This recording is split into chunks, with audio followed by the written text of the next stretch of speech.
Uncle 10টা টাকার বাদ দেন না। কি এটা কি মগের মূল্য পাইছস? 10 টাকা কি বাত হয়? এই তুই এখান থেকে যা, 10 টাকার কোনো বাত হয় না। আঙ্কেল আমি তো মাগনা চাচ্ছিলাম, আমি তো 10 টাকার বাদ কিনতে আইছি। ওরে বাপ রে বাপ, ফকিনির মুখে আবার বড় কথা। তুই যে বাত নিবি, বাতের লগে মাছ মাংস নিবি। তুই যদি মাছ মাংস নেস তাহলে টাকা দে। আঙ্কেল আমি বললামই তো, আমার কাছে 10 টাকা ছাড়া আর কোনো টাকা নেই। আপনি একটা কাজ করেন, আমারে শুধু 10 টাকারই বাদ দেন। এই তুকার বাচ্চা, আমাদের মহাজন এত বড় হোটেল দিছে কি খালি 10 টাকার বাদ বিক্রি করার জন্য? মাছ মাংস কাটা নিব তোর বাপ? আচ্ছা ভাই দিতে বলতাছি। এই খারুল ওখানে কি করতেছিস? ভিতরে যে পানি চাইতেছে, পানি দে। ঠিক আছে মহাজন, দিতাছি। এই তুকার বাচ্চা, তুই এখান থেকে যা তো, তুই আমার আর বিরক্ত করিস না।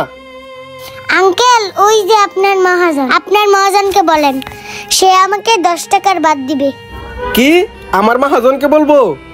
আমার মহাজন যে কাজটা, আমি তো তোরা এখানে দাঁড়াইতে দিছি, মহাজন তোরা এখানে দাঁড়াইতে দিব না। আর বাদ তো দূরের কথা। আঙ্কেল আমার বাবা না অনেক অসুস্থ, আমার বাবার জন্য 10 টাকার বাদ দেন। তুই তোর বাপের জন্য নেস আর চাচার জন্যই নেস, তোরে আমি 10 টাকার বাদ দিতে পারবো না। তুই এখান থেকে চলে যা। আঙ্কেল আমি তো সব দোকানেই গেছিলাম, আমাকে কোনো দোকানেই 10 টাকার বাদ দেয়নি, তাই আপনার দোকানে আইছি। আঙ্কেল আমাকে ফিরিয়ে দিয়েন না, দেন না 10 টাকার বাদ। তুই আজকে আইছিস, আমি তো তোরে ভালো করেই চিনি। তুই 10 টাকার বাতের জন্য এখানে প্রতিদিনই আসিস, আর আমি তো 10 টাকার বাদ বিক্রি করে তোর কাছে মহাজনের কোনোভাবে লস করতে পারি না। আঙ্কেল 10 টাকার বাদ দিলে কি এমন লস হবে আপনাদের? কি ব্যাপার, ওইখানে কিসের এত চিল্লাপালা হইতেছে? যাই তো দেখি একটু কি হয়েছে ওইখানে। এই তুকাই, তোর কাছে আমি 10 টাকার বাদ বিক্রি করতে পারবো না, আর তোর সাথে আমার কথা বলার এত সময় নাই। তুই আমার দোকানের সামনে তো যা। মামুনি ওঠো। কি ব্যাপার, তুমি ওকে ঢাকা মারলা কেন? আরে মহাজন আর বইলেন না, এই তুকার বাচ্চা প্রত্যেকটা দিন আইসা আমার 10 টাকার বাতের লাগে বিরক্ত করে। আরে মামুনি তুমি কাঁদতেছো কেন? মামুনি তুমি এভাবে কান্দো না। আর খাইরুল 10 টাকার ভাত বিক্রি করলে কি হইতো? মহাজন আপনি বলেন 10 টাকার ভাত আমি কেমনে বিক্রি করি? কেন 10 টাকার ভাত বিক্রি করলে কি এমন ক্ষতি হইতো? মহাজন আমি যদি 10 টাকার ভাত বিক্রি করি, হোটেল চালাবেন কিভাবে আর আমাদের চালাবেন কিভাবে? আর মহাজন আপনার তো অনেক লস হয়ে যাবে। খাইরুল এই হোটেলটা আমি চালাই, এই হোটেলের মালিক আমি, ঠিক আছে তুমি না। শোনো খাইরুল, হোটেলে লাভ হোক কিংবা লস হোক সেটা আমি বুঝে নেবো। তুমি কেন এরকম একটা পিচ্ছি মেয়ের শরীরে হাত তুললা? শোনো খাইরুল, তুমি যে আজকে ঘটনাটা ঘটাইছো, নেক্সট টাইম যেন এরকম ঘটনা আমার চোখে আর না পড়ে, বুঝতে পারছো খাইরুল? আর মামুনি কি লাগবে তোমার, তুমি আমাকে বলো, আমি তোমাকে দিতে বলতেছি। আঙ্কেল আমার তেমন কিছু লাগবে না, আমার 10 টাকার বাদ দিলেই হবে। এই খাইরুল তুমি 10 টাকার ভাত নিয়ে আসো, চালু করে নিয়ে আসো, যাও। আচ্ছা ঠিক আছে মহাজন, আপনি যেহেতু বলতেছেন আমি নিয়ে আসতেছি। হ্যাঁ তাড়াতাড়ি যা নিয়ে আয়। আচ্ছা মামুনি তুমি আমাকে বলো তো, তুমি যে 10 টাকার ভাত নেবা, তুমি সেই 10 টাকার ভাত দিয়ে কি করবা? আঙ্কেল আমি ওই 10 টাকার বাদ নিয়ে যাইয়া আমার বাবাকে আমি খাওয়াবো। আচ্ছা ঠিক আছে, তুমি কোনো চিন্তা করো না, আমি তোমাকে দিতে বলতেছি।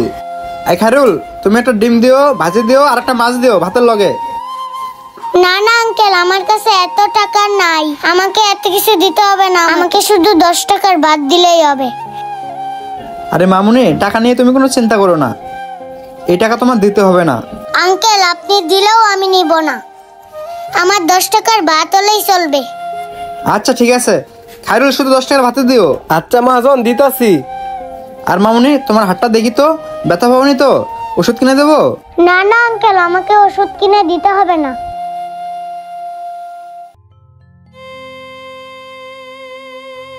মহাজন এই যে 10 টাকার ভাত। ঠিক আছে দাও, তুমি ওইদিকে দেখো, কোনো কিছু লাগলে ওদেরকে দিয়ে দাও। এই যে নাও তোমার 10 টাকার ভাত।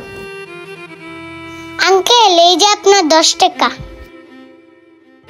আমি এখন যাই। আচ্ছা ঠিক আছে যাও। একটা বিষয় কিছুতেই বুঝতে পারতাছি না, ও শুধু 10 টাকার ভাত নিল তরকারি ছাড়ায়, ও শুধু 10 টাকার ভাত নিয়ে কি করবে সেটা তো আমার দেখতে হবে। ওর পিছিয়ে পিছিয়ে যাই, ওকে একটু ফলো করি। এই খাইরুল তুমি একটু হোটেলে দেখো, আমি একটু আসতেছি। বাবা মনে হয় আজকে সারাদিন কিচ্ছু খাই নাই, এই ভাতগুলা নিয়ে বাবারে তাড়াতাড়ি করে খাওয়াই দিই। বাবা ওঠো, এই দেখো, এই যে দেখো আমি তোমার জন্য খাবার নিয়ে আইছি। আরে পিচ্ছিটা তো এই জায়গায় আসলো, ওই তো পিচ্ছিটা, দেখি তো এখানে দাঁড়িয়ে। মা মারিয়া তুই আইসস? হ্যাঁ বাবা আমি আইছি। এই যে দেখো বাবা, আমি তোমার জন্য ভাত নিয়ে আইছি। হায় আল্লাহ, মানুষের এত কষ্ট। আল্লাহ। বাবা তুমি ওষুধ খাইছো? না রে মা, এখনো খাই নাই। খিদা আমার পেটটা জ্বলে যাইতেছে রে মা।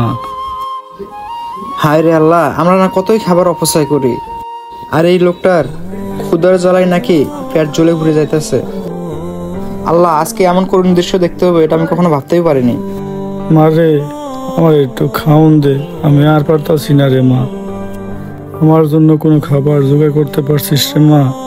আহারে, মানুষের এত কষ্ট, মানুষের এত কষ্ট দেখে আমার চোখ দিয়ে পানি চলে আসতেছে।